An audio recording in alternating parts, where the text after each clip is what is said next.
Bonaparte. Cet obscur aventurier corse, cet homme, suivant les uns d'un talent et d'un courage extraordinaire, suivant les autres d'une capacité très médiocre et poltron achevé, avança rapidement de grade en grade au service de la France. Il obtint un commandement supérieur, remporta une suite de victoires éclatantes, puis, enflé par le succès, s'aventura dans une expédition contre l'Égypte.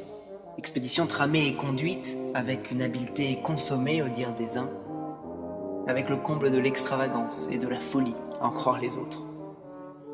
Il renversa les coalitions les plus formidables des autres États européens ligués contre lui, et quoique chassé des mers par les flottes britanniques, parcourut le continent presque entier en triomphateur, terminant une guerre, souvent en une seule campagne.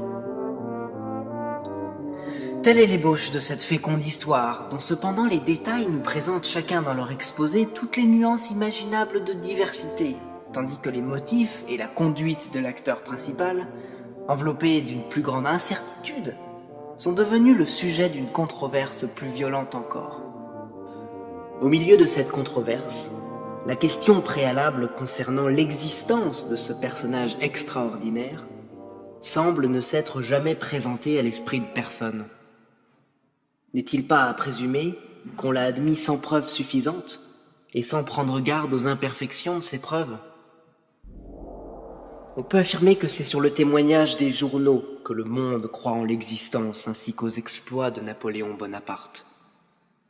Dépouillons-nous, s'il est possible, de cette aveugle vénération pour tout ce qui est imprimé.